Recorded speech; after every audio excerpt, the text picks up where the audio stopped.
Muy buenas tardes. Están más que preparados para oír la palabra de Dios, ¿verdad? Dios ha sido bueno. Tremenda adoración. Quiero tratar hoy con ustedes un tema que es muy medular para la vida de la iglesia. El tema lo he titulado, dentro de la serie La vida y los milagros de Jesús, lo he titulado Jesús y dos lecciones de tolerancia. Déjeme darle la definición de tolerancia. La tolerancia es el respeto a las ideas de otros, es el respeto a las creencias o a las prácticas de los demás, cuando éstas son diferentes o contrarias a las propias, ¿sí? Lo contrario de la tolerancia es la intolerancia. La intolerancia ha sido un lastre que toda la humanidad ha acarreado a través de la historia del universal. Ha habido muchos muertos por cuestión de que expresan sus ideas y otros no están de acuerdo, viene la agresión. Y la historia de la humanidad registra muchísimos, miles de casos de intolerancia que han llevado al homicidio, han llevado a la calumnia, a la denostación. Es una vergüenza que el ser humano padecemos como seres humanos. Y el cristianismo, hermanos, no ha estado exento de este que considero es un pecado, ¿sí? La intolerancia. Entonces, yo quiero hablar precisamente de dos lecciones que Jesús da acerca de la tolerancia. En Marcos capítulo 9, versículo 38, ahí encontramos la primera lección de Jesús sobre la tolerancia. Marcos 9, 38. Dice así: Jesús le respondió diciendo, Juan le respondió diciendo, Juan el apóstol, le dijo: Maestro, hemos visto a uno que en tu nombre echaba fuera demonios, pero él no nos sigue y se lo prohibimos, porque no nos seguía. En la versión en lenguaje sencillo dice: pero nosotros le dijimos que no lo hiciera, porque él no es parte de nuestro grupo. Versículo 39. Pero Jesús le respondió: no se lo prohíbas. ¿Por qué se lo prohíbes? Dice: porque ninguno hay que haga milagro en mi nombre que luego pueda decir mal de mí, porque el que no es contra nosotros, por nosotros es. Aquí vemos cómo Juan, el apóstol, vio a uno que en el nombre de Jesús estaba liberando de los demonios a las personas. Las personas obviamente recibían el beneficio de esta liberación, pero él trató de impedírselos. ¿Cuál era la razón? Simple y sencillamente porque no pertenecía al grupo íntimo de Jesús. Esto equivale a lo que hoy se diría como: no, es que él no es de nuestra iglesia, es que él no es de nuestra denominación. Aquí notamos que Juan estaba más preocupado por la pertenencia a cierto grupo que por el beneficio que se le podía hacer a una persona a través del amor y del poder de Dios. Y Jesús establece un gran principio aquí en el versículo 40, porque dice: porque el que no es contra nosotros, por nosotros es. Si nosotros le preguntáramos a cualquier cristiano de cualquier confesión o denominación cristiana y le preguntamos: ¿estás a favor de Cristo o en contra? ¿Qué nos va a responder? A favor. Claro, ¿sí? Entonces aquí tenemos la primera lección de Jesús sobre la tolerancia. Es una lección que todos los cristianos, o al menos de esta congregación, porque es la que nos atañe a nosotros, necesitamos entender muy bien. Necesitamos asimilarla y aprender. Todo ser humano tiene el derecho dado por Dios de tener sus propias ideas. Es un regalo de Dios, la libertad de expresarnos, ¿sí? Dios nos dio el derecho a pensar las cosas por sí mismos, para llegar a nuestras propias conclusiones. Incluso tenemos la libertad de creer lo que nosotros consideramos que es la verdad, ¿sí? Porque finalmente cada quien es responsable de lo que piensa, de lo que cree y de lo que hace, ¿sí o no? Eso lo dice la Escritura. Es algo muy lamentable que una persona o una iglesia entera o una denominación cristiana en este caso crean que ellos tienen el monopolio de la interpretación de la Escritura, o sea, que solamente ellos la entienden. Es muy lamentable que algunos se sientan poseedores de la salvación, diciendo cosas como: el que no está en esta iglesia no se va a salvar, o el que se va de esta iglesia no se va a salvar. No, Dios, hasta donde yo entiendo, no ha firmado ningún contrato de exclusividad con ninguna persona, ni con ninguna denominación cristiana en especial. Porque según la Biblia, la salvación está en Cristo, está en la persona, en el sacrificio de Cristo, que es por la fe. Y es para todo aquel que cree. No está la salvación en un lugar, sino en una persona, que es Cristo. No hay nadie que posea toda la verdad sobre Dios y su palabra. No existe un solo cristiano que pueda decir: yo conozco de manera absoluta todo el ser de Dios. No creo que exista alguien así. Aunque hay quienes sí creen poseer esta verdad, según ellos, y creen poseer toda la verdad. Esto es precisamente lo que ha llevado a muchos cristianos a ser intolerantes con los demás. La intolerancia, pues, es una señal de arrogancia. ¿Por qué? Pues porque excluye a los demás del grupo. Si no perteneces a nosotros o andas con nosotros, entonces no, eres un pobre tonto ahí que dice que es cristiano y que dice que sigue a Dios, pero no, tienes que estar con nosotros. Por eso todas aquellas expresiones de: no, mira, vente con nosotros porque acá con nosotros sí está bien, es intolerante. ¿Sí? Es como decir: solo nosotros somos los que firmamos un contrato de exclusividad con el Señor. Solo nosotros entendemos la Escritura, y eso, mis queridos hermanos, no existe. Todos tenemos el derecho de pensar y de expresar lo que creemos. ¿Me puedes subir monitor, por favor? Repito, todos tenemos el derecho de pensar y de expresar lo que creemos. De todos los derechos humanos, el más apreciado es la libertad de hablar, de expresar las ideas. Sin embargo, esto tiene sus límites.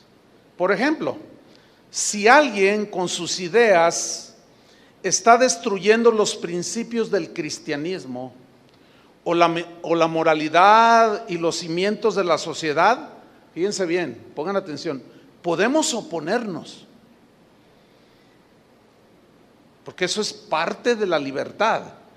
Pero la manera de oponerse no debe ser tratando de eliminar a alguien por la fuerza, ni atacar su dignidad humana, ni burlándose, y mucho menos asesinándole.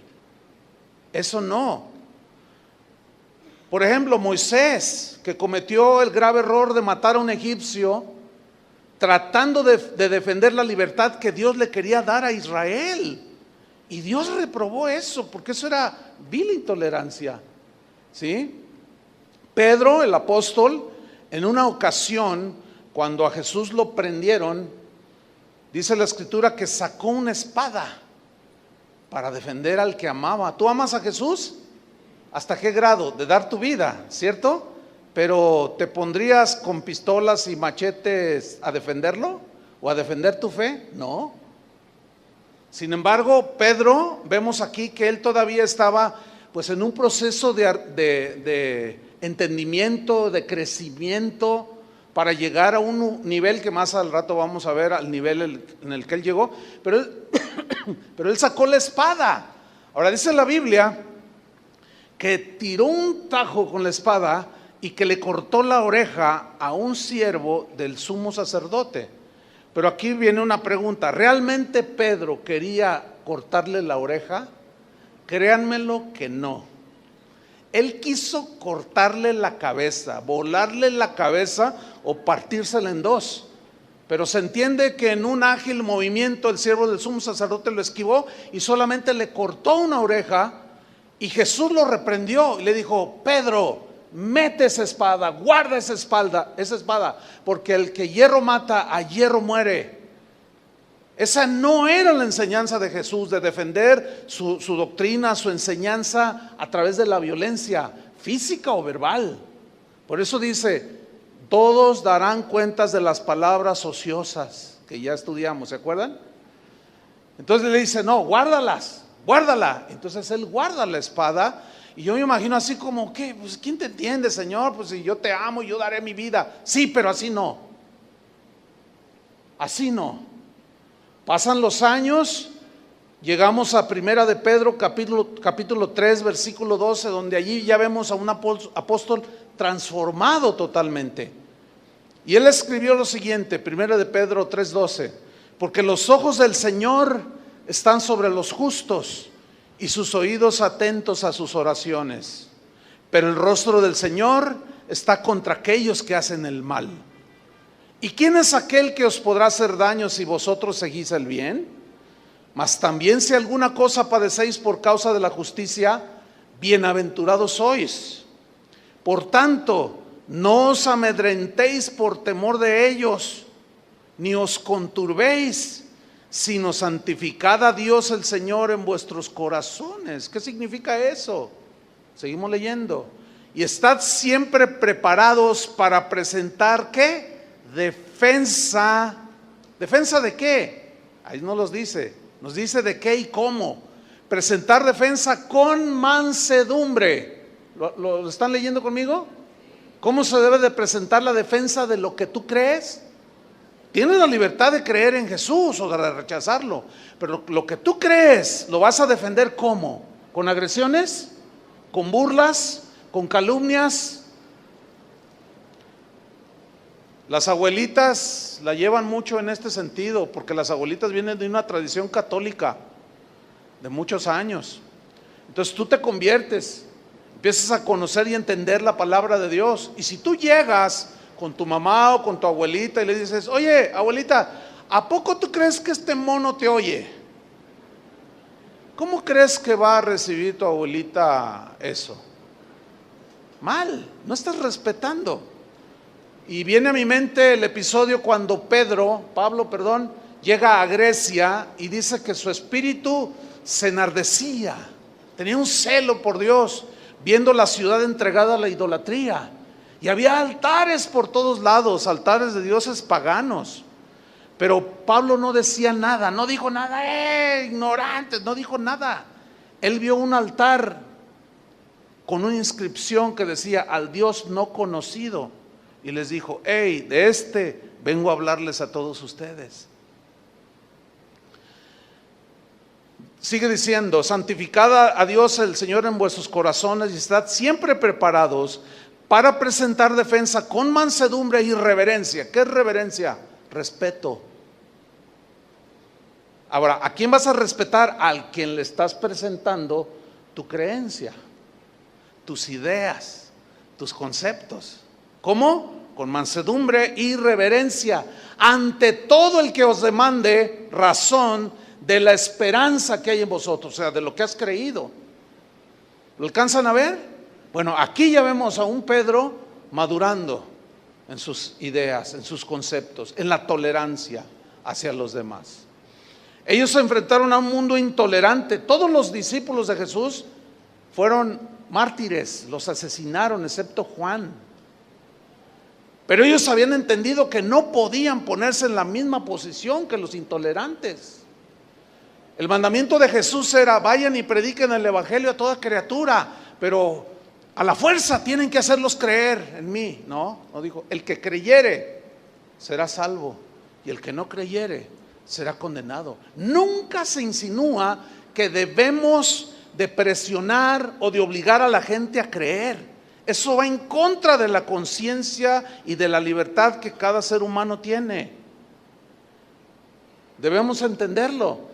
Y también los demás no pueden obligarnos a nosotros a pensar ni a creer como ellos creen. Es una libertad que nosotros tenemos también. Y debe haber respeto mutuo. El problema es que la naturaleza humana trae muy bien amalgamada la intolerancia. Todo mundo, hay un dicho que dice que cada cabeza es un mundo y cada quien defiende lo que cree y lo que piensa. Nosotros también lo vamos a hacer. Vamos a defender lo que creemos en Cristo, que Él murió por nosotros, etcétera, y lo que creemos en la palabra. Pero tiene que estar la tolerancia ahí, a un lado de nosotros. ¿Están comprendiendo? Vamos a ver una advertencia de Jesús al respecto. Vamos a Juan capítulo 16, versículo 1. Juan 16, 1.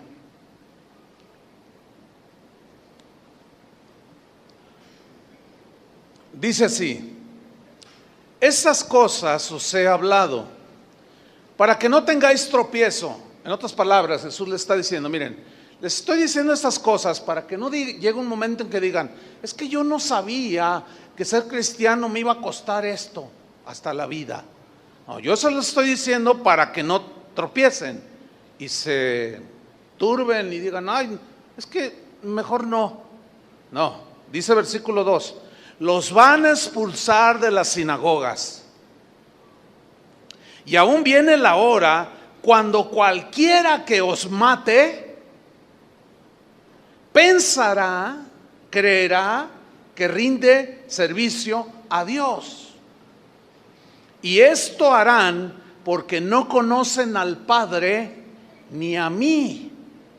Mas os he dicho estas cosas para que cuando llegue la hora os acordéis que ya os lo había dicho. Aquí Jesús está haciendo una advertencia. Se van a encontrar con un mundo intolerante.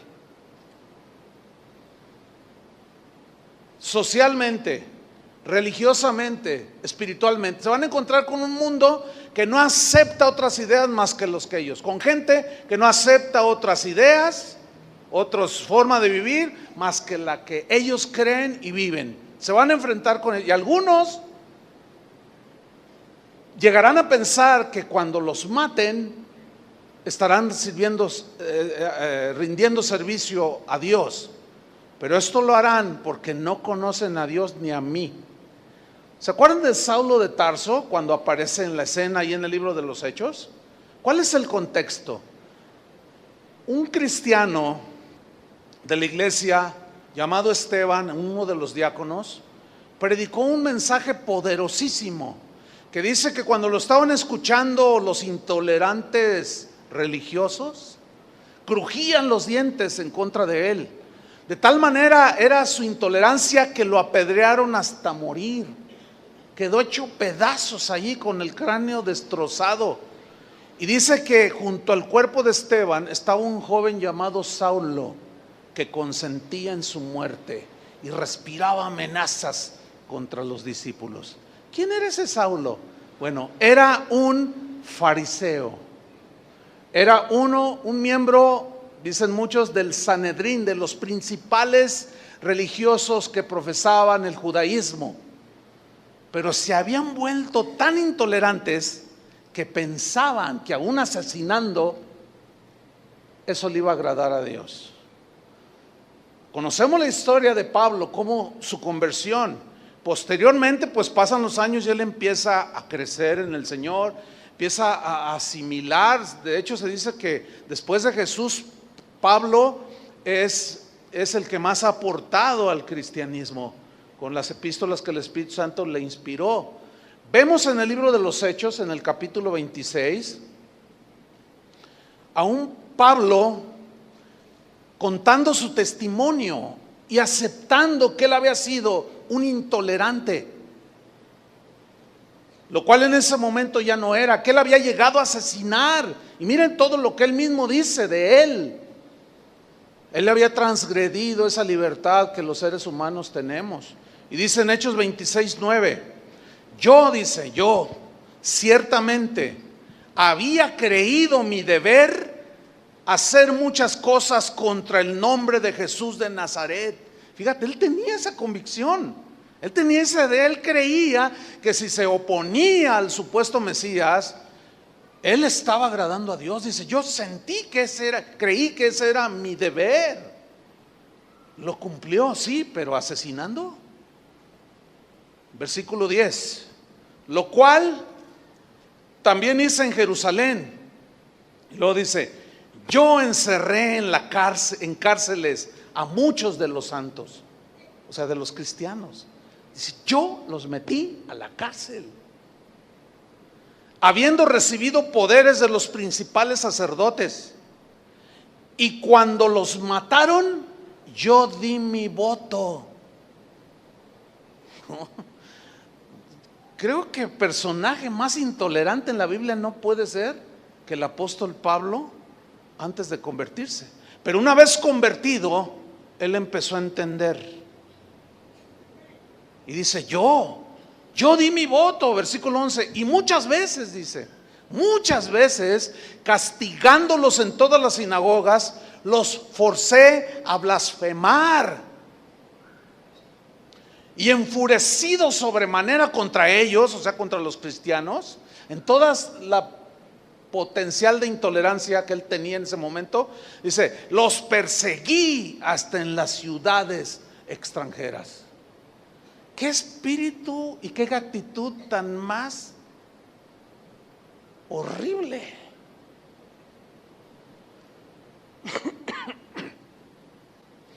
De eso el mundo puede contar miles de historias. El problema es que esto afectó el cristianismo. La intolerancia se sigue presentando. Vamos a hacer un poco de historia. En la Edad Media, los jueces, los torturadores de la llamada Inquisición, Santa Inquisición, protagonizaron muchos episodios vergonzosos. En la España de aquel tiempo hay muchas historias muy vergonzosas respecto al proceder de la Santa Inquisición, que fue impuesta por la Iglesia Católica. Ellos, los inquisidores, estaban plenamente seguros de que al matar a los adversarios del catolicismo, o a los ateos o a los herejes, estaban rindiendo un servicio a Dios. Cuando ellos tomaban a los que en la época de la Reforma estaban dejando la Iglesia Católica y los agarraban, los apresaban, ellos al torturarlos pensaban, ellos creían que estaban haciendo un servicio a Dios. Ellos consideraban que su fe, los católicos de ese tiempo, les permitía quitarle la vida a los que no creyeran como ellos. Ellos pensaban de manera contundente que estaban tratando de salvarlos del infierno. ¿Cuántos crímenes, hermanos, se han cometido en nombre del cristianismo? Esto es muy vergonzoso. La pregunta es, ¿vamos a continuar escribiendo de parte nuestra historias de intolerancia? ¿Sí o no? Yo estoy convencido y tengo esta convicción de años atrás, que renuncio de manera deliberada a ser intolerante. Ahora, es obvio que hemos aprendido al correr de los años. Esta congregación tiene 33 años. Pero la Biblia es un libro que muestra los errores, por ejemplo, de un rey David. Habla de que era un hombre conforme a su corazón, pero no esconde sus errores. Habla de su adulterio y habla de asesinato. No calla el asesinato de Moisés con aquel egipcio. ¿Entienden? ¿De qué nos habla esto? De la imperfección humana. Pero fíjense, la Biblia, Pablo escribió posteriormente, dijo que estas cosas se escribieron para nuestra enseñanza. La pregunta es, ¿aprenderemos la lección y seremos tolerantes con las ideas? Como algo les compartía yo de las leyes que ahora están avalando el matrimonio homosexual. Escúchenme bien, no que estemos de acuerdo con lo que ellos dicen, pero podemos expresar nuestras ideas en contra, siempre y cuando no sea en tono de burla, de agresión, ni física, ni cuando van en la calle y los ves de la mano y les digas un indirecto. No. ¿Me estoy explicando? ¿Por qué? Ellos demandan tolerancia de parte nuestra, porque somos intolerantes. Ahora, nosotros también queremos que nos respeten ellos, ¿no? ¿Sí o no? Ahora, si ellos no nos respetan y se burlan, retrógradan, es asunto de ellos. Pero nosotros no vamos a entrar al juego de la intolerancia. ¿Por qué? Porque esto va a provocar sin duda pleitos, calumnias, agresiones físicas que pueden llegar a quitar la vida a una persona. Y eso es lo que tenemos que evitar, hermano. No podemos involucrarnos en eso. Jesús dijo que esto sucedería porque no conocían a Dios ni a Él lo suficiente. La tragedia de la iglesia es que muchos se han afanado en propagar su idea del cristianismo creyendo tener el monopolio de la verdad y de la gracia de Dios, mientras haya quienes crean que solo ellos tienen la verdad absoluta y completa acerca de Dios y su palabra, seguirá reinando la intolerancia, hermanos. Esa posición de sentirse poseedores de la verdad y que solo lo que yo creo eso es estrictamente la verdad y no tengo la menor margen de equivocarme, esa actitud es la que ha provocado que el cristianismo haya sido vituperado a través de la historia. Esta posición fue la que dio lugar a las cruzadas o la llamada Guerra Santa. Las cruzadas fueron una serie de campañas militares impulsadas por la Iglesia Católica, por los papas, ¿sí? Eso es algo histórico, con el único objetivo de restablecer o de retomar el control cristiano sobre la Tierra Santa que los musulmanes llegaron y despojaron, ¿sí? Y echaron a los cristianos de la Tierra Santa. Entonces los papas, en los 200 años que duraron aproximadamente las cruzadas, hacían llamados al pueblo, a los hombres sobre todo, decían: ¿cuántos quieren defender su fe en Cristo? Alístense. Y se alistaban y les daban una manta con una cruz, ¿sí? De allí el sobrenombre de los cruzados. A ellos les prometían que si daban su vida para defender la iglesia y retomar la ciudad santa de Jerusalén, ellos tendrían indulgencias plenarias, de seguro se salvaban según las creencias de ellos. No, hombre, se enlistaron de una manera numerosísima, libraron batallas aquí y allá y hubo miles y miles y miles de muertos en el nombre de Cristo. Qué vergüenza, ¿no? Digan: no, sí, no, pues es que la Iglesia Católica se excedió. Al rato le vamos a voltear la tortilla y vamos a escuchar cosas que tal vez nunca han escuchado. Pero las cruzadas fueron principalmente contra los musulmanes, que también se caracterizan por ser muy intolerantes, ¿sí? Aunque en sus escritos sagrados habla de la intolerancia como en los escritos sagrados de nosotros, que es la Biblia.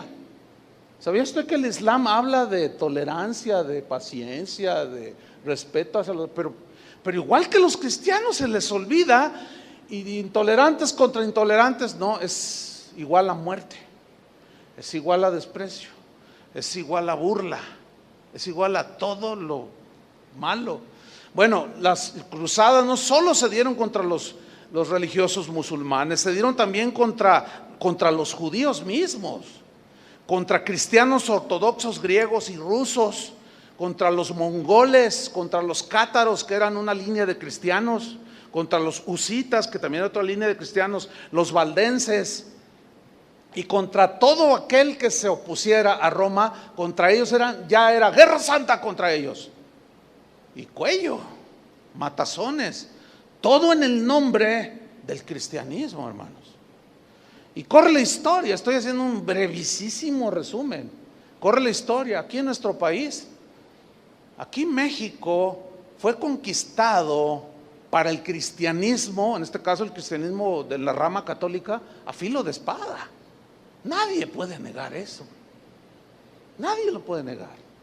Yo tuve, cuando estaba en la secundaria, tuve una maestra que enseñaba historia universal, entre otras materias, y cuando nos tocó este asunto de los españoles, cuando habló de la conquista, la señora, yo me acuerdo, ella era creyente, pero ella tenía una adversión contra la iglesia, nos lo dejaba ver en lo que ella hablaba en su materia.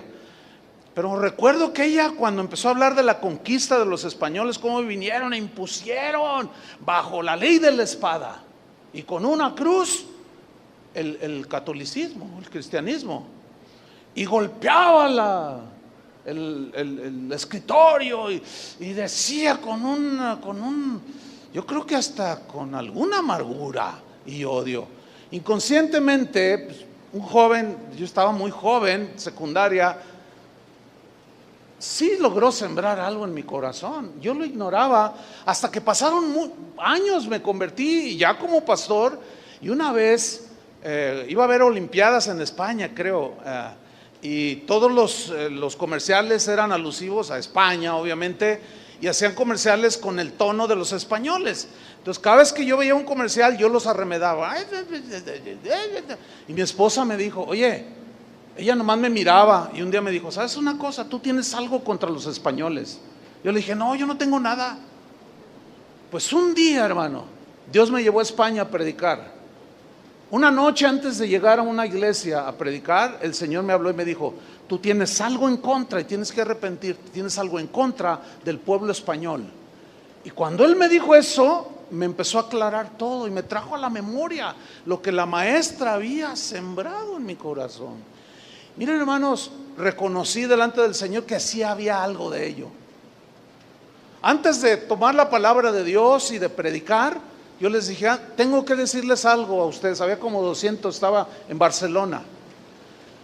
Tengo que decirles algo.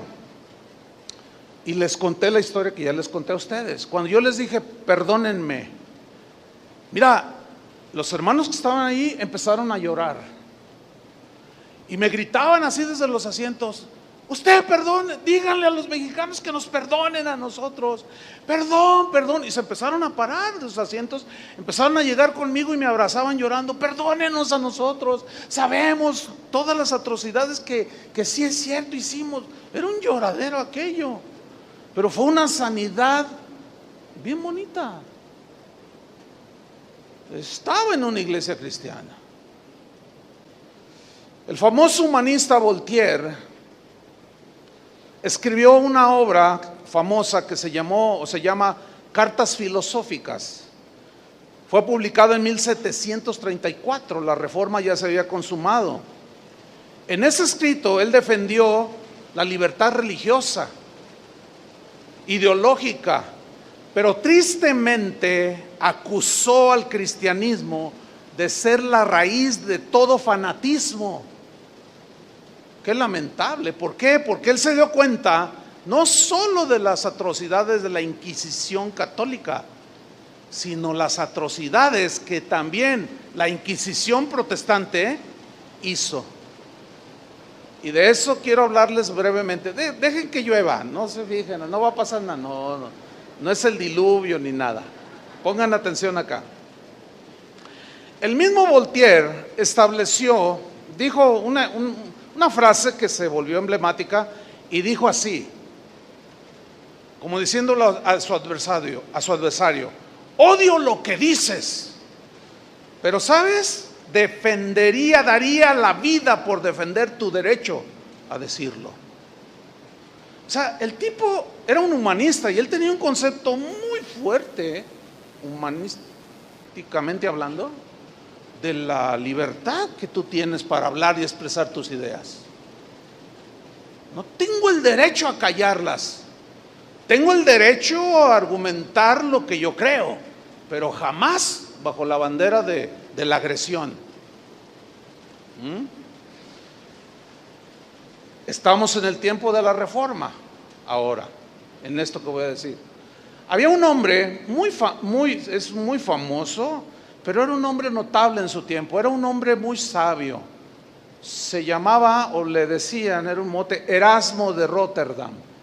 Un hombre muy sabio, un hombre cristiano, humanista también, filósofo, filólogo, es decir, erudito en las raíces de las palabras, en su significado, y además era un teólogo consumado, pero tenía un espíritu muy quieto, muy manso. Bueno, Erasmo comenzó a escuchar las ideas que Martín Lutero, consumador de la Reforma Protestante, con la libertad que él decía que tenía, empezó a expresar sus ideas. Y el sabio Erasmo, al escucharlo, asentía y concordaba con algunas de las definiciones e ideas de Lutero. Entre esas ideas estaba la del gobierno de la iglesia, que debía de haber una reforma, que se habían desviado del verdadero sentido evangélico, ¿sí? Entonces Erasmo decía, tiene razón este hombre, ¿sí? Lutero, al darse cuenta de que Erasmo, el sabio Erasmo, consentía con su enseñanza, pues empezó a presionarlo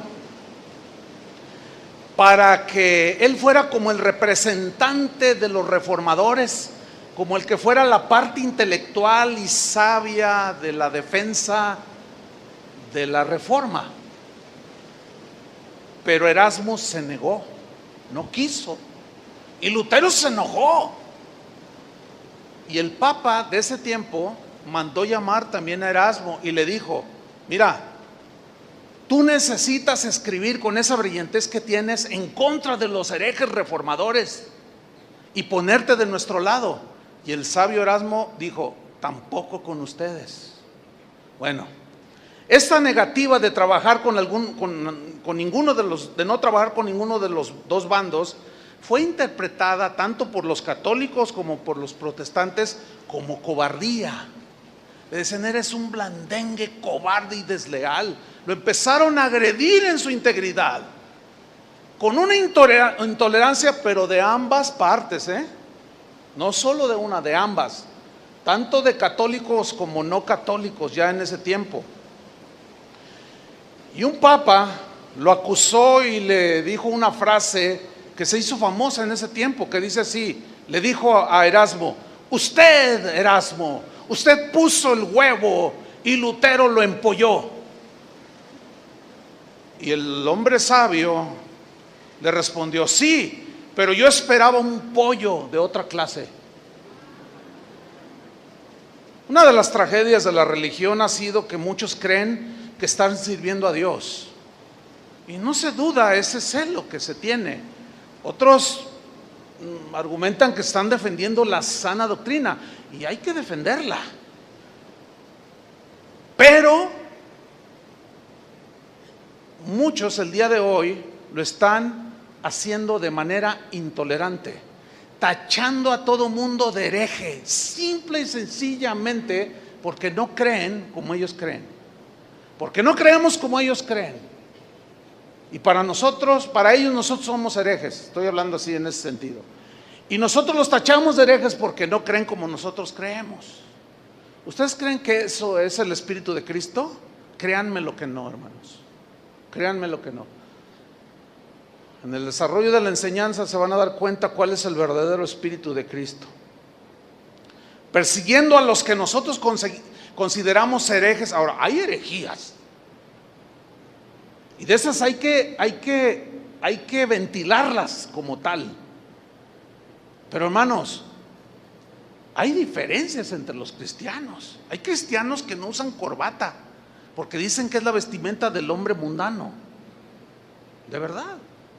Entonces, si usted va a una iglesia y usted va con corbata, mundano, te dice.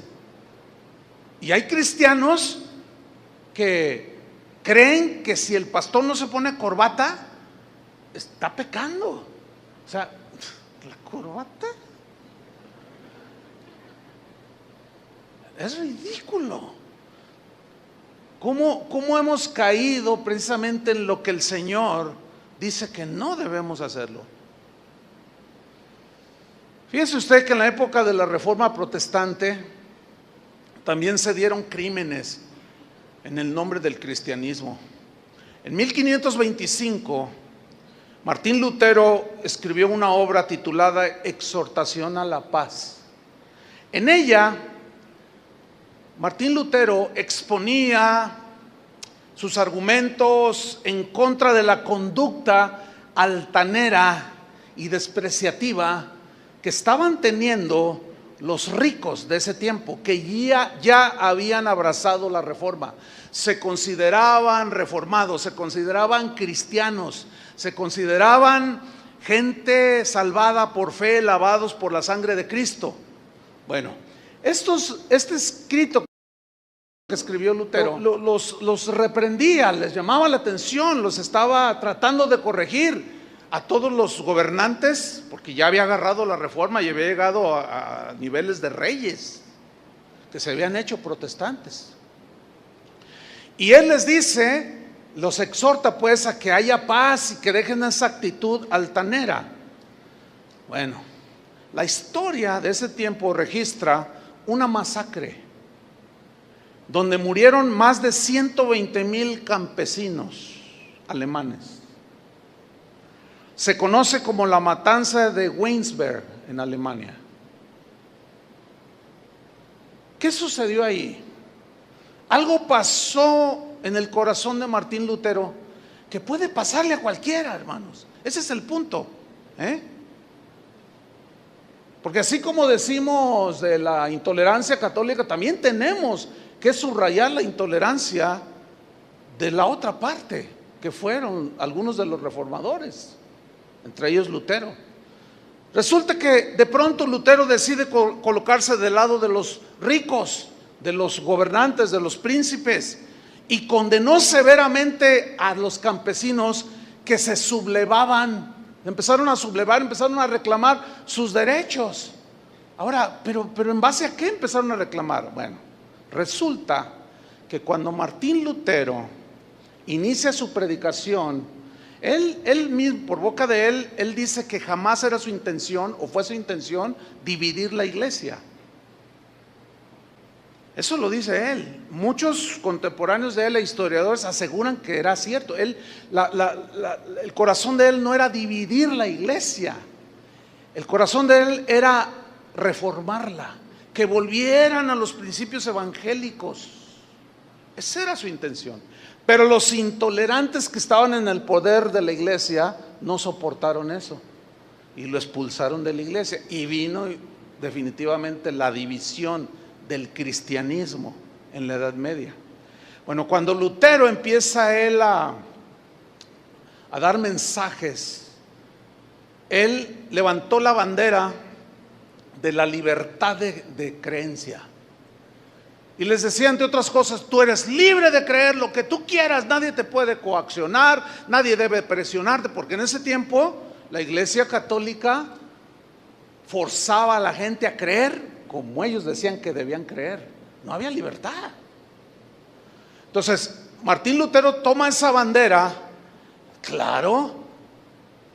El pueblo, el vulgo, se volcó tras ese mensaje. ¿Puedo tener yo libertad de creer? Es que yo no creo que eso me oiga. Es que yo no creo eso. Tú tienes libertad de hacerlo. No, los seguidores se empezaron a remolinar alrededor de él por miles y miles.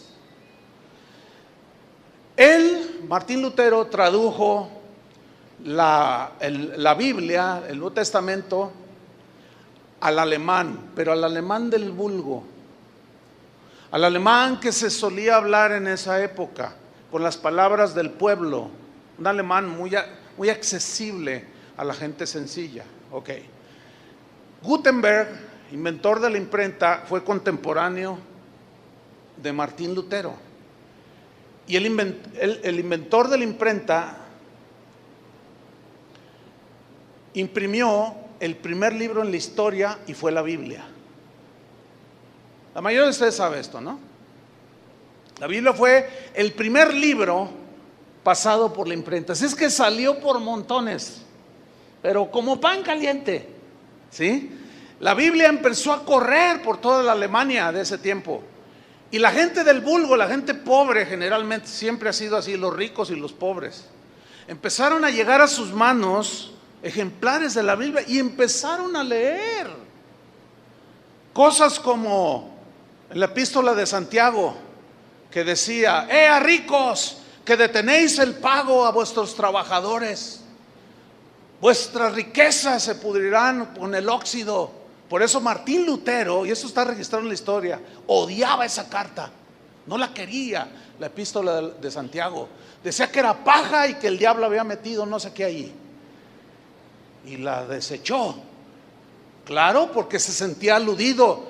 Fíjese, aquel que pedía tolerancia se volvió intolerante. Increíble. Pero eso es ni más ni menos la debilidad de nosotros los seres humanos. Entonces entre otras cosas, los alemanes, los campesinos de ese tiempo, miraron otras cosas, de que los patrones, las autoridades debían de gobernar bien, debían de tratar bien a sus empleados, a sus obreros, a los campesinos, y no había nada de eso. Entonces se juntaron y fueron a reclamar con los hermanos dueños de las haciendas y de las fábricas. Y estos hermanos reaccionaron mal y dijeron: no. Entonces le comunican a Lutero de la rebelión de la chusma, ¿sí? Y él, de una manera inexplicable, se pone a favor de los ricos. Algunos de ellos habían financiado por años su trabajo de traducción, como que tenía cierto compromiso con ellos. Eso dicen los historiadores. Por eso es que se puso de parte de ellos, y estos se vieron en la libertad, entre comillas, de decir: ustedes no pueden reclamarnos nada a nosotros. Y de ahí se derivó la tragedia de esa batalla esa matanza de Winsberg en Alemania. Más de 120,000 campesinos lavados con la misma sangre de Cristo, esa era su fe. Solo por reclamar, los asesinaron. Y Lutero inmiscuido en eso, escribió una carta que tituló Contra las hordas de campesinos, contra aquellos que empezaron a exigir sus derechos cuando los vieron plasmados en las Escrituras. Y de manera inexplicable, Martín Lutero en esa carta escribió lo siguiente, un extracto de lo que escribió: contra las hordas de esos asesinos y ladrones mojo mi pluma en sangre. Sus integrantes deben ser aniquilados, estrangulados, apuñalados en secreto o públicamente por quien quiera que pueda hacerlo, así como se matan a los perros rabiosos. Firmado Martín Lutero. Ese es el lado negro, parte del lado negro oscuro de la Reforma. Pretender presentar a los reformadores mejores que un Pablo, mejores que un Moisés, mejores que un David, sería endiosarlos, que es justamente lo que muchos que se dicen reformadores han hecho: endiosar y presentar como hombres impecables, lo cual no es verdad. La historia no puede mentir. Ahí quedó registrado en la historia. Ni qué decir del odio que Martín Lutero tenía contra los judíos, el pueblo de Dios.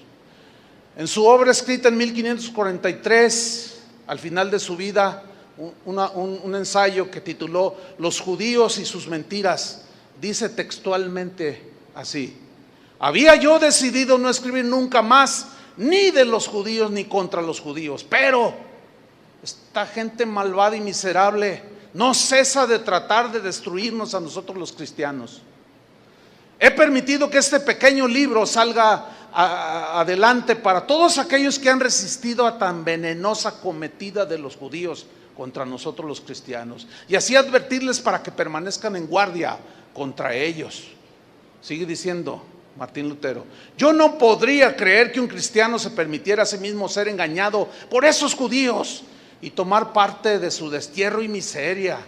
Pero el diablo es el Dios de este mundo, y donde no está la palabra de Dios, él se mete fácilmente. No solo entre los débiles, sino también entre los fuertes, o sea, ellos, ¿no? En su intolerancia siguió escribiendo: deben realizarse contra los judíos acciones como quemar sus sinagogas, destruir sus libros de oración, prohibir predicar a los rabinos, deben aplastar y destruir sus casas, incautarse sus propiedades, confiscar su dinero y obligar a esos gusanos venenosos a realizar trabajos forzados o a expulsarlos para siempre. Escuche bien, muchos historiadores aseguran que Adolfo Hitler se inspiró en su odio mortal contra el pueblo judío en los escritos de Lutero. El Hitler de la Alemania, que así como Saulo respiraba amenazas y enfurecido y perseguía de ciudad en ciudad a los cristianos, así el Hitler se volvió un total intolerante. Pero la raíz allí quedó, hermanos. Increíble, ¿no? Pero ahí está. Hay muchos personajes de la Reforma. Hay uno al cual le apodaron el dictador de Ginebra, avecindado en Ginebra, originario de Francia, que así como Pablo, yo encerré en cárceles a muchos de los santos, habiendo recibido poderes de los principales sacerdotes, y cuando los mataron, yo di mi voto.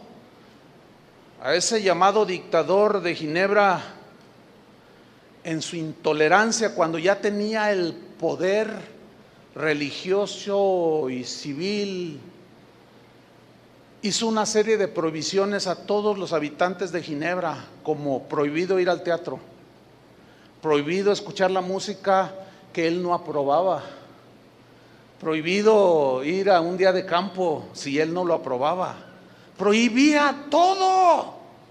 Cuando él se quejó y se quejaba de la intolerancia del catolicismo, se volvió el más intolerante, le decían el dictador de Ginebra. Este hombre, así cual Pablo, que dio su voto en la muerte de muchos cristianos, este llamado dictador de Ginebra consintió en la muerte de un hombre llamado Miguel Servet, que fue quemado en la hoguera, simple y sencillamente y únicamente porque el tal Miguel Servet disentía en algunos conceptos doctrinales con el dictador de Ginebra, y dio su voto para que fuera llevado a la hoguera. Y todavía más, permitió que fuera quemado en leña verde. Esa frase de no, y en leña verde viene de esa época, porque la leña verde, al ser encendida, no se consume tan rápido, es más lenta. Entonces el tormento, el suplicio era peor. Escuchen bien lo que voy a decir. Bueno, voy a repetir lo que dicen los historiadores. Hay documentos que prueban que la Inquisición protestante fue peor que la Inquisición católica, porque los registros de la Inquisición católica, ahí están, muestran que cuando la gente pedía clemencia, las acusaciones eran falsas, otras verdaderas, pero no era como para llegar a matar a alguien por disentir en las ideas o en las creencias. Pero cuando pedían clemencia a sus verdugos, registra la historia que los perdonaban. Pero cuando se dio del lado protestante, como a Miguel Servet, que pidió clemencia, gritaba: tengan piedad de mí, le atizaron al fuego, eres culpable. Y hizo un par de escritos este dictador de Ginebra, que lo había agarrado primero la Inquisición católica y se les escapó. Dijo: no, este tiene que morir, y de mi parte no descansaré hasta no llevarlo a la muerte. Y cuando finalmente lo apresan y le dan la sentencia en la hoguera, él dio su voto, así como Pablo, simple y sencillamente porque disentía de algunos puntos doctrinales de las Escrituras. Dentro de esta tragedia destaca la defensa de este ejecutado Miguel Servet por ideas religiosas. Hayan sido herejías o lo que haya sido, nunca justifica, hermanos, asesinar a una persona. ¿Están de acuerdo con eso? Nunca. En esa historia triste resalta la defensa que hizo del tal Servet un hombre llamado Sebastián Castellion. Este hombre dijo: matar a un hombre no es defender una doctrina, es matar a un hombre. Cuando los ginebrinos ejecutaron a Servet, no defendieron una doctrina, mataron un hombre. Al que mata un hombre se le denomina asesino. Ay, hermano, que ya te volviste en contra de la reforma. No confundan, por favor. Porque si hablamos de los pecados de David, tenemos que hablar también de nuestros errores, ¿o no? Creo que sería honesto hacerlo también, ¿no? Yo di una serie sobre la historia de la iglesia, pero era un esbozo, hermanos.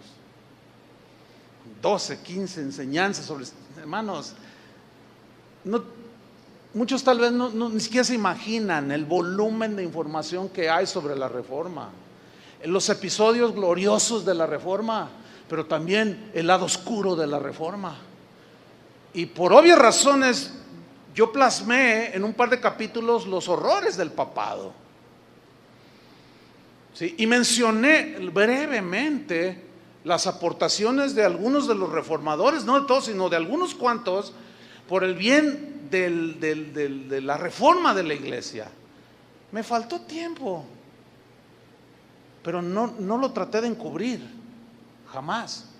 Esta información no la sé de ayer. Esta información tiene siglos. El asunto es que ahora por el internet tiene más acceso. Tenemos más acceso a volúmenes escritos, libros completos.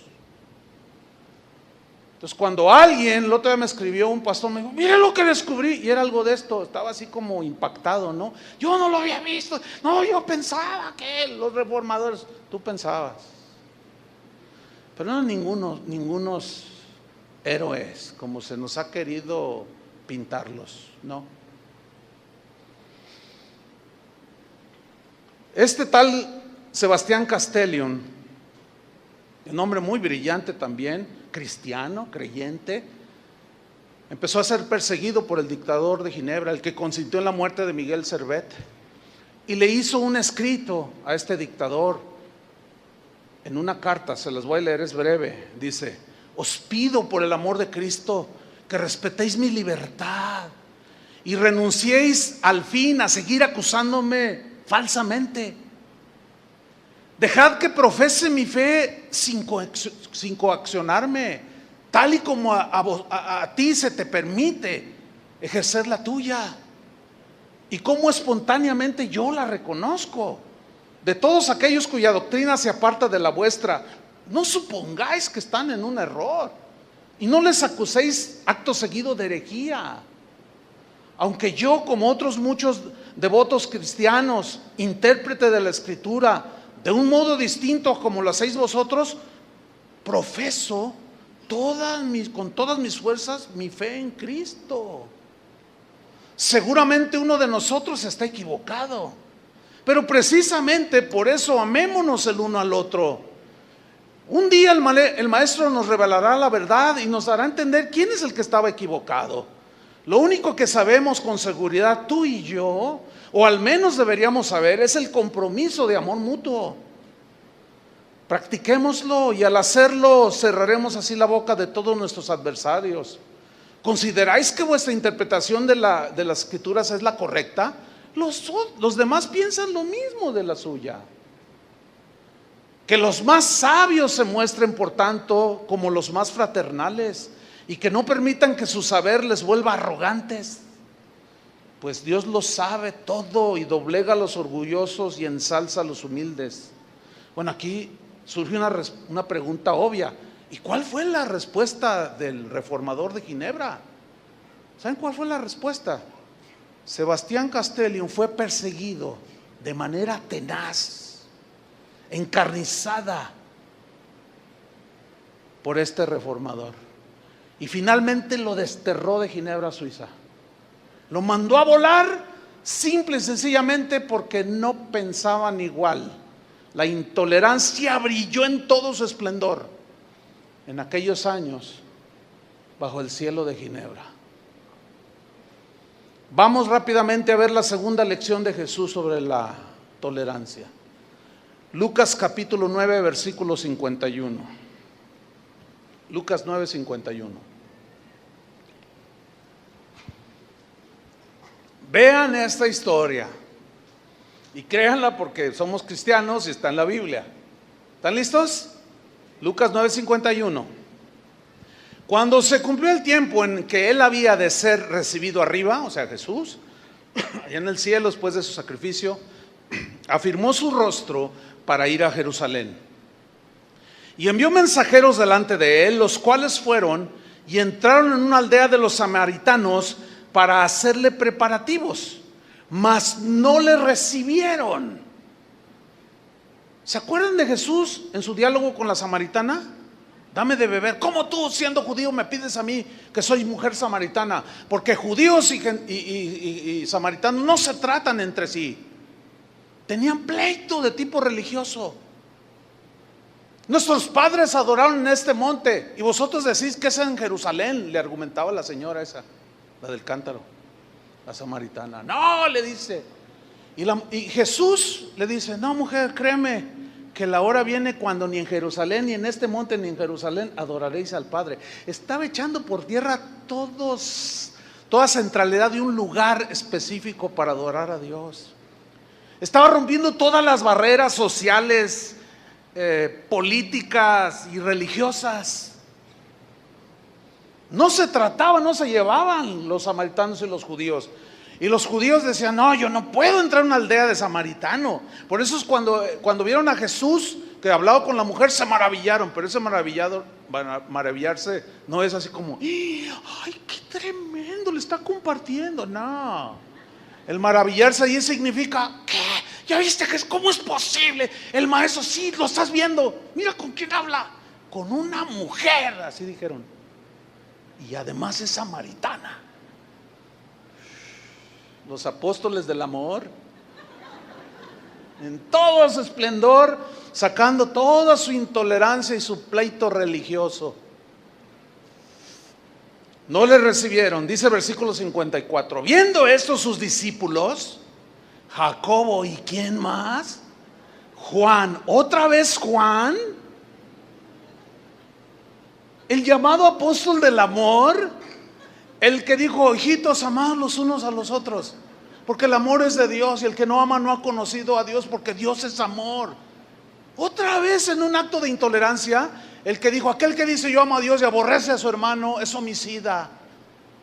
No amemos de palabra, sino de hecho y en verdad. Nosotros le amamos a Él porque Él nos amó primero. El apóstol del amor envuelto por segunda ocasión en la intolerancia. Sí, mis queridos hermanos, sí. Vean cómo la Biblia no nos esconde el lado débil del ser humano. Lo tremendo de esto es que Juan no se quedó estancado en su intolerancia. No se quedó en el fango de la intolerancia, ni en el desprecio hacia aquellos que no creen como él. No. Pero aquí lo vemos otra vez. Jacobo y Juan dijeron, Señor, miren lo que le dijeron, ¿quieres que mandemos que descienda fuego del cielo como hizo Elías y los consuma? ¿Cuántos quieren ese tipo de creyentes fervorosos, llenos de celo por la sana doctrina y defendiendo con furor y valentía lo que ellos creen que Cristo hizo por ellos? ¿Cuántos quieren de esos?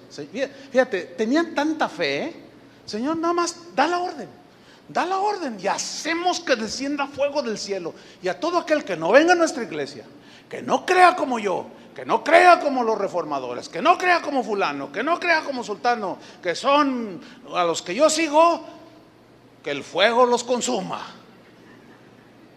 ¡Qué historia! Ahora, ¿cuál fue la respuesta de Jesús? Volviéndose él, 55, los reprendió, les llamó la atención, los regañó los exhortó, como tú quieras, pero los puso en su lugar, diciendo: ustedes no saben de qué espíritu son. Todavía no han entendido, un día lo van a entender. Jesús sabía que un día lo iban a entender. Hermanos, está bien defender lo que creemos, está bien exponer las herejías y a los lobos y a los falsos maestros, pero escúchenme bien, no podemos rebasar la línea como el día de hoy se rebasa. Y en internet, mira, ahorita actualmente todo mundo es hereje, todos somos herejes. ¿Cómo? A ver si le voy a explicar. Yo digo ahorita mis ideas, lo que yo creo, y puede haber alguien escuchando, siempre hay gente así, a ver qué digo, y mañana ya sale en internet: Chuy se volvió en contra de los reformadores.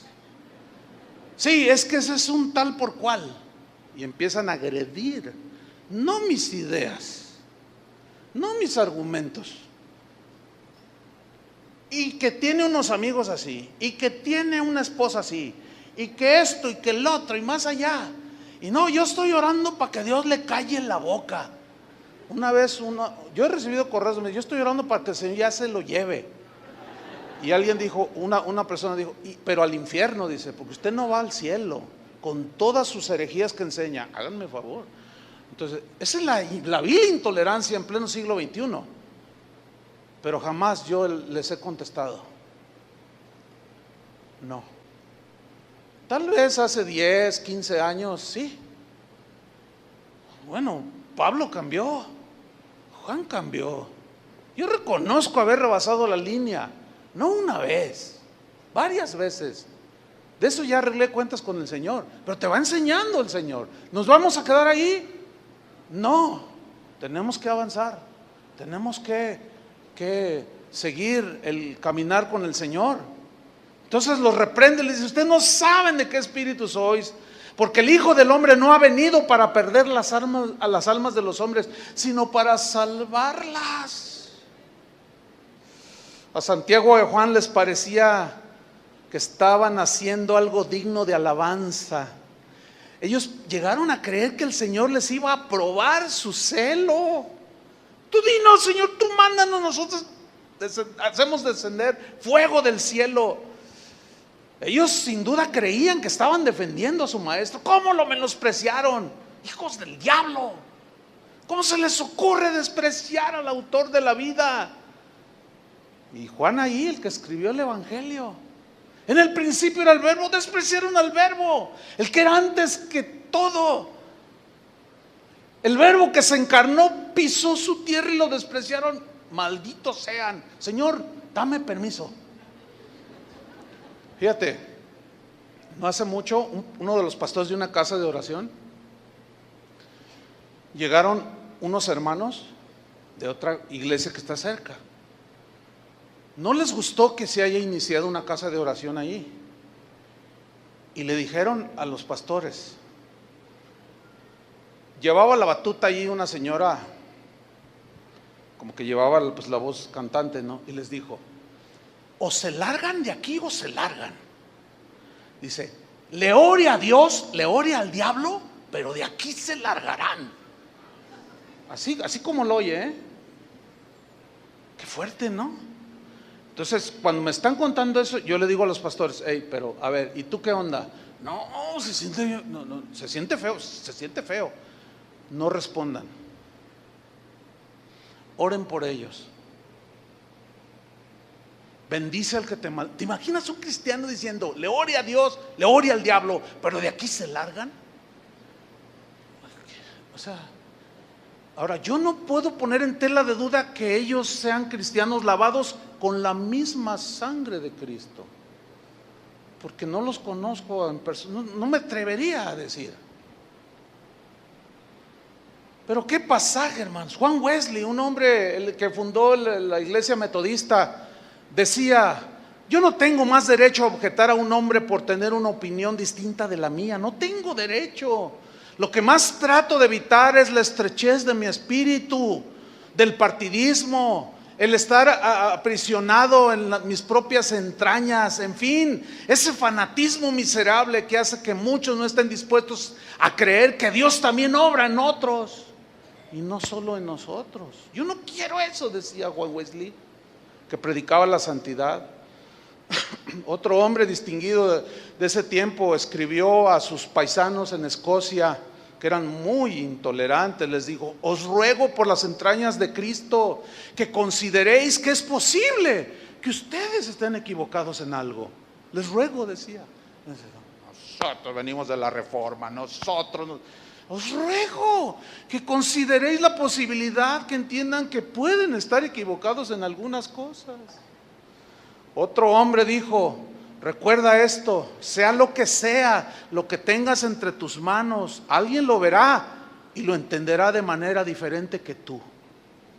El día de hoy parece que se murió la tolerancia entre los cristianos y en su lugar resucitó la señora fea llamada intolerancia.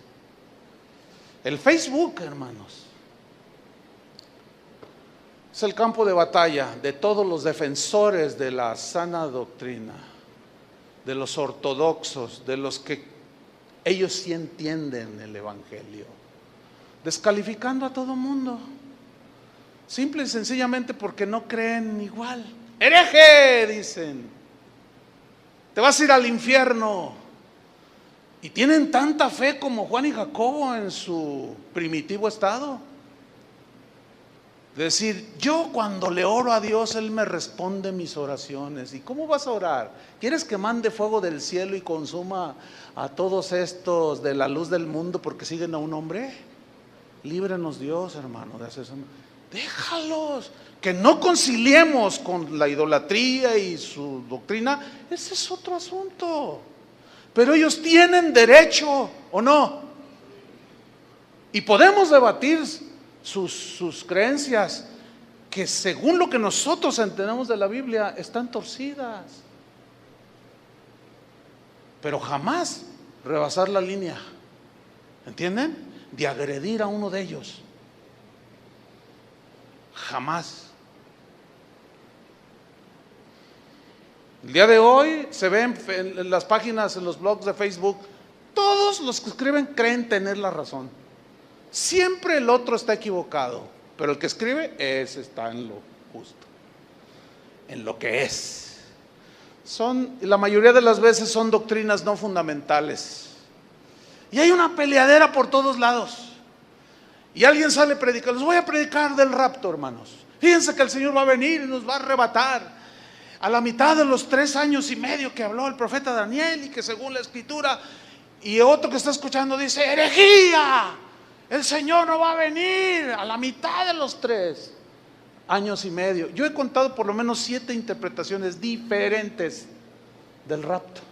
Es más, 8. Hay un segmento de cristianos que no creen en el rapto y se pelean. No, el Señor va a venir después de la gran tribulación. Herejía, porque Él dice que nos libra de la ira. Y cada quien saca sus textos. Pero en los temas que no son claros, ¿saben por qué? Porque no son temas fundamentales. Pablo a los romanos les escribe: recibid al débil en la fe, pero no para contender sobre opiniones. Hay muchas cosas que rayan en la opinión, o hasta donde nos alcance el entendimiento. Hermano, lo importante es que Él va a venir, ¿o no? Independientemente si es a la mitad, o a la mitad de la mitad, o a la mitad de la mitad de la mitad, o que no venga en el rapto. Él va a venir por segunda vez. Hay muchas interpretaciones. ¿Qué me dicen de la vestimenta? Una de pleitos, hermanos. Iglesias enteras divididas, porque unos creen en los milagros y un segmento de la iglesia no cree. Y luego, como Facebook está ahí, pues cada quien dice lo que quiere y lo que cree. Y alguno empieza ahí inquietamente a aprender. De pronto escucha una predicación: la mujer que predica es pecadora, porque la mujer, cállese, la mujer no debe predicar en la iglesia, porque la mujer debe estar callada, y calladita se ve más bonita. Entonces, de pronto, si tú tienes algo en contra de la esposa de alguno de los pastores de tu iglesia, no te cae bien y lees a uno de esos, no, te hace seguidor. No, pero pues como anillo al dedo. Y luego llegas con el disco, dice, mira, escucha esto. Y no, de veras, las mujeres deben quedarse calladas. Es que, señoras, calladitas se ven más bonitas. En esta iglesia no permite, luego otros, ¿verdad? Claro, si ellos quieren que sus mujeres queden calladas, cállenlas. Nosotros no creemos así. Pero yo no voy a ir a esa iglesia, no los voy a tachar de herejes, aunque ellos nos tachen de herejes. Como dijo un bloguero que es poco intolerante, dijo, yo voy a decir algo, pero iglesias donde tengan mujeres que predican, hay pecado. Yo no dije nada. ¿Qué voy a decir? O sea, eso raya en... Bueno, es que para mí aquí dice que la mujer se calle. Bueno, ese es tu entendimiento del punto. Yo lo entiendo de otra manera. O va a afectar nuestra salvación porque una mujer hable o se quede callada. Pero iglesias enteras se han dividido, hermano. Una casa de oración se dividió porque un predicador le soltaron el púlpito y empezó a decir muchas cosas que él cree que nosotros no creemos, y no faltó quien lo siguiera. Y entre esas era que la mujer calladita se ve más bonita. Nosotros no creemos así, pero no nos vamos a pelear ni vamos a tachar a medio mundo de hereje, aunque ellos nos tacharan. ¿Están entendiendo el mensaje, hermanos? Ya ni qué decir de los dones del Espíritu Santo. Unos los niegan, otros los aseguran. Los milagros, no, sí existen. Nosotros creemos en milagros, pero hay cristianos que dicen son del diablo. Ay, diciembre es el mes del martirio para muchos, porque es una guerra, casi la Navidad se debe celebrar, que es fiesta pagana, y una peleadera entre los cristianos por temas secundarios. Si tú tienes libertad de celebrar, celébrala. Si tú opinas que no tiene nada malo, debemos de respetar. Y si alguien dice, pues yo, a pesar de la libertad que tú tienes tener, para mí sigue siendo pagana, está bien, yo respeto tu concepto. Yo no te voy a llamar hereje. En eso incluyen los diezmos, que si son de la ley, que si no. Y esto, claro, los que no quieren dar les cae como anillo al dedo. Dicen, no, esto es el evangelio, dicen. Y la obra se detiene porque la obra necesita recursos. Pero ellos aseguran que la gente ya no debe dar, así lo entienden. Y el milenio, pues que no les puedo hablar del milenio, de que si es literal o simbólico, de que si la salvación es para unos poquitos o es para todos, y toda una peleadera. Y se ofende el uno al otro. No, yo ya sabía que tú eres... Hermanos, debemos tener presente que cualquier doctrina o creencia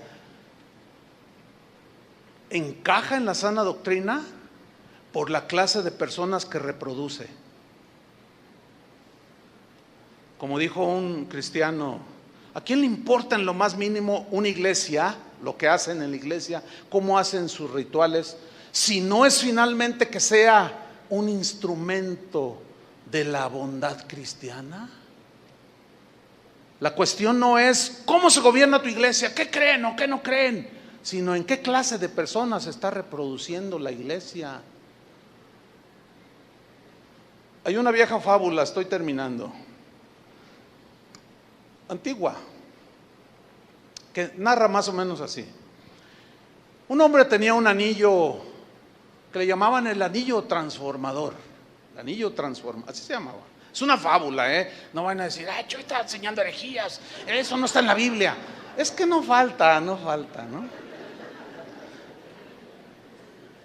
Entonces había un hombre que tenía un anillo transformador, tenía un ópalo maravilloso, precioso, que hacía que el que lo llevara puesto en su mano adquiriera un carácter dulce, amoroso, paciente, perdonador, sincero con todo el mundo, amaba a todos.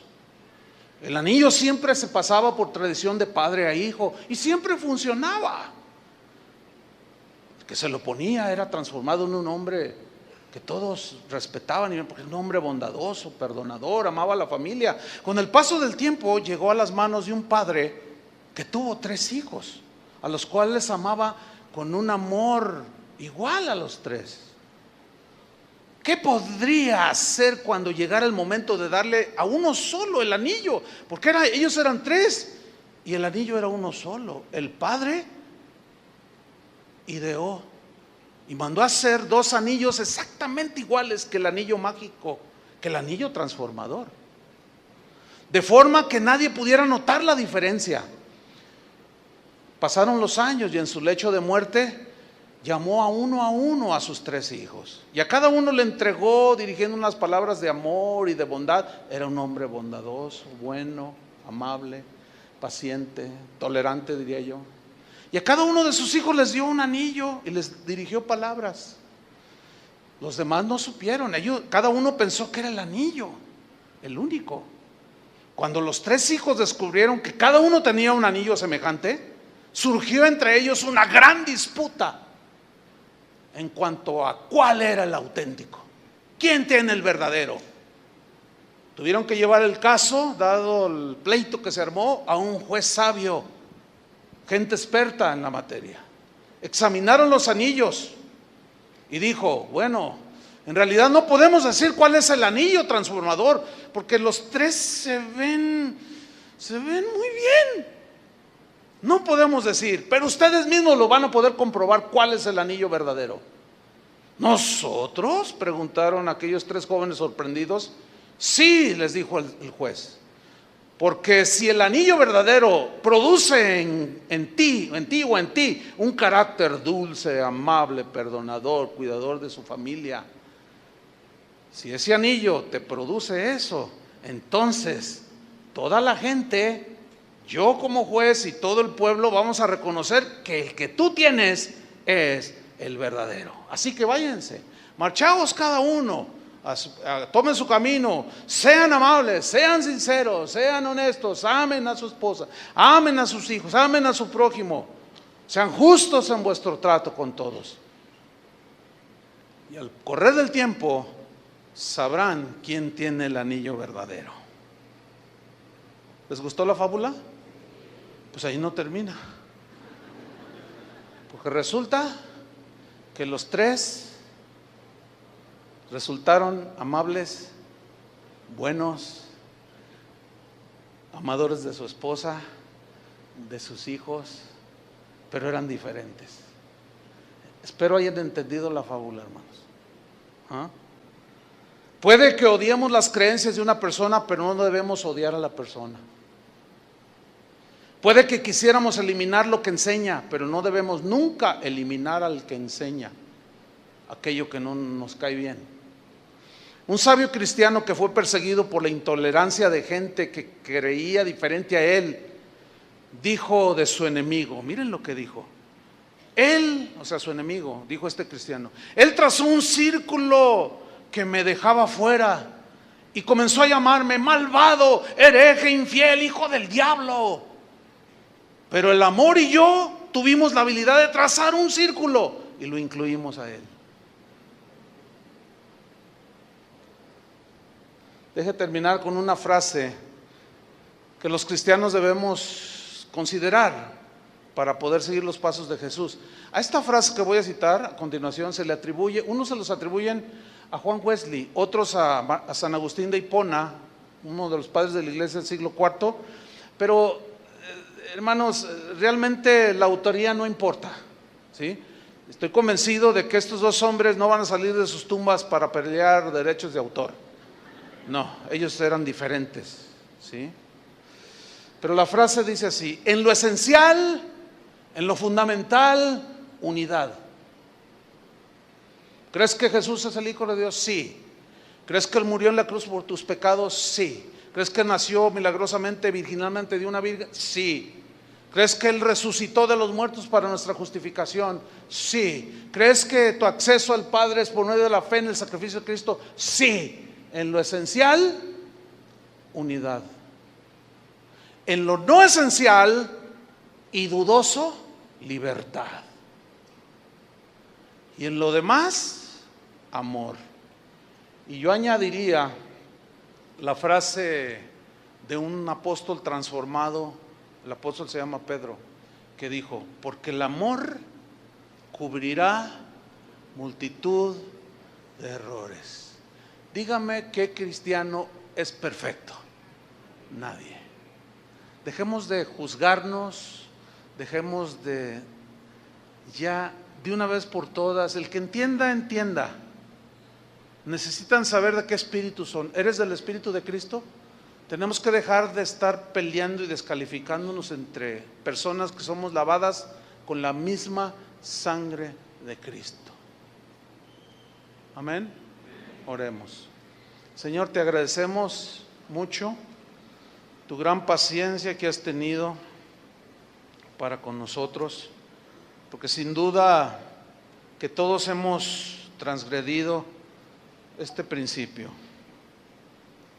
Señor, perdónanos, porque de alguna manera, en algún tiempo, en algún momento, hemos sido intolerantes con nuestros familiares, a veces con nuestros propios hijos, forzándolos a creer, y transgredimos su conciencia y nos metemos, invadimos su libertad que todos los seres humanos tenemos para creer o no creer. Perdónanos, Señor, por las descalificaciones entre nosotros. No queremos repetir la historia. La historia de la iglesia cuenta historias muy, muy tristes a través de los siglos. Y hoy estamos 2000 años después del nacimiento de Jesús, nuestro Salvador, nuestro Señor, que es el alfa y el omega, el principio y el fin, que es el verbo que se encarnó, tomó forma de hombre y vimos su gloria, dijo el apóstol Juan, gloria del unigénito del Padre. Dios de verdad, sin ninguna iniquidad, amó tanto al mundo que envió a Jesús a morir por cada uno de nosotros. Y nos dejó un mandamiento: vayan y prediquen el evangelio a toda criatura. El que creyere será salvo, el que no creyere será condenado. Nunca dijo que a la fuerza. Si alguien se burla de ti, te debate, te agrede, tú no lo hagas. Deja de escribir en tu Facebook y aludir a los errores que todos tenemos, y caminemos en el Espíritu de Cristo, ¿sí? Y así como Pablo el apóstol sufrió una transformación de su intolerancia y de su odio, de igual manera Juan fue transformado, cometió errores y ahí están en la Biblia. Nosotros los hemos cometido, hermanos, pero podemos cambiar. Amén. Que la gracia del Señor Jesús esté en cada uno de nosotros para poder seguir adelante y cambiar y dejar la contienda y dejar de herirnos entre hermanos y hacer posible la oración de Jesús para que el mundo crea, que se amen los unos a los otros. En esto conocerá el mundo que son hijos de Dios y se aman los unos a los otros. Que cese la contienda. Amén, hermanos. El vituperio, la calumnia y todo eso, no. Nadie ha ganado, todos perdimos ahí. Que Dios los bendiga.